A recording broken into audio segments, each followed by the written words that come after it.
for today po, search po natin yung horizontal abductors po ng patient natin. So, yung position po ng patient dapat po sa edge of the table. Anong gagawin natin, sir? Dapat po sa edge of the Sir, table. anong skill natin? Horizontal abduction po. Okay. So, stretch natin yung...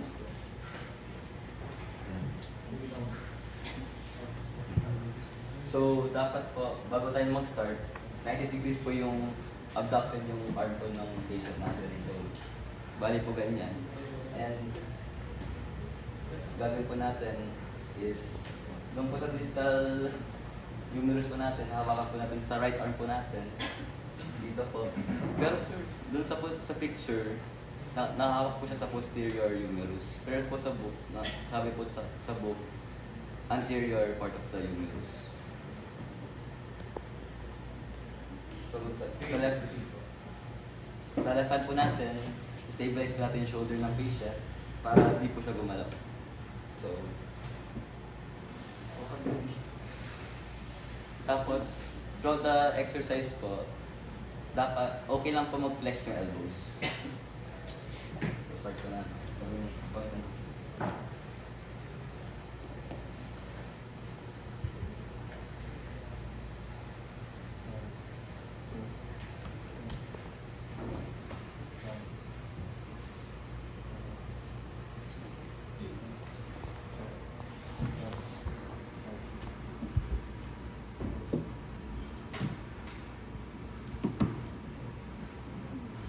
Sir, pwede mong pakita sa amin yung difference ng hand placements na binention?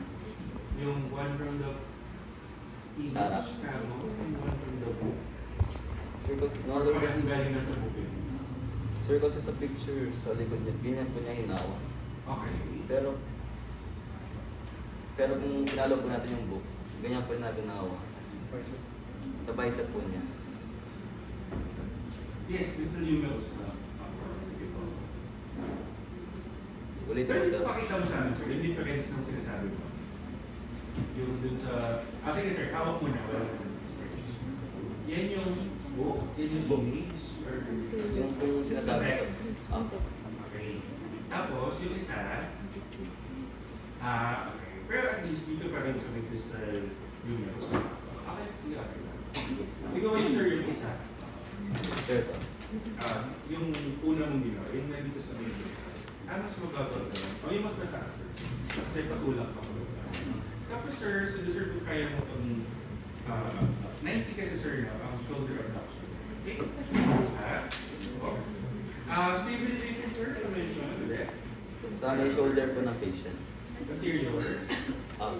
Sige sir, anterior what? Anterior. Anterior shoulders. Shoulder. Elbows. The sir, patingin. Yes sir. Go up.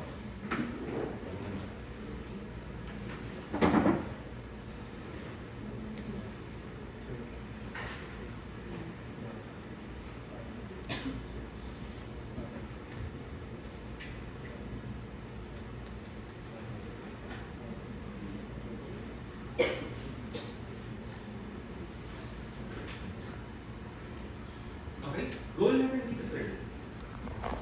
Massage po yung abductors po ng patient. Alin ang doctor?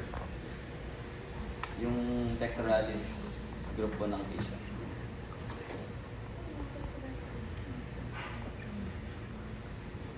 So para massage po yung pectoralis major po ng patient. Yeah. Anong muscle action kasi nila sir? So ano ulit? Sige, sir, ganito na lang. Ano kasi yung motion mo sir? Ano nang assign to you for the day? You have? Horizontal abduction. Okay. Shoulder horizontal abduction. Okay. Ano yung motion sir? This is getting increased for your face. Yung abduction po ng patient. Abduction. Abduction. This is abduction sir. Ay, horizontal abduction. Horizontal abduction. Ng shoulder. Okay. Horizontal abduction. Now, you are to stretch which muscle or muscle group, sir? Yung pectoralis group po. Pectoralis. Sige, sir, you with more certain. Yung Pectoralis major po. Pectoralis muscle group. Kasi integral na sa ano kasing action nila? Hindi na pectoralis muscle group, sir? Adduction po.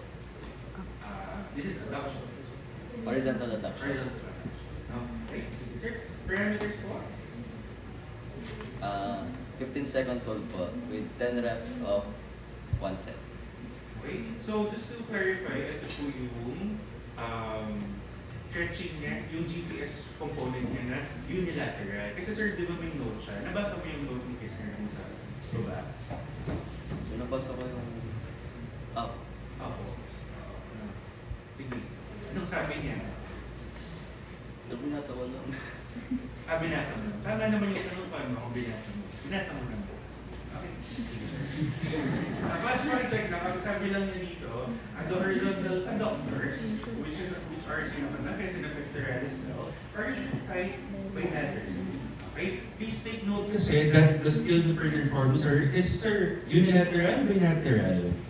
Unilateral. Unilateral kasi on one side lang siya. So in this case, sir, anong side po yan? It's the Left side. left side. Okay, so sabi ni Kisner, stretching techniques can be applied bilaterally by the therapist or a bilateral self-stretch can be done by a patient by using a corner or a wand. Okay? Pero if you would see here, ang nakalagay kasi sa kanya, see figures 17 point, kung ano man yung sa inyo, pero sa akin 30 siya through 17.32.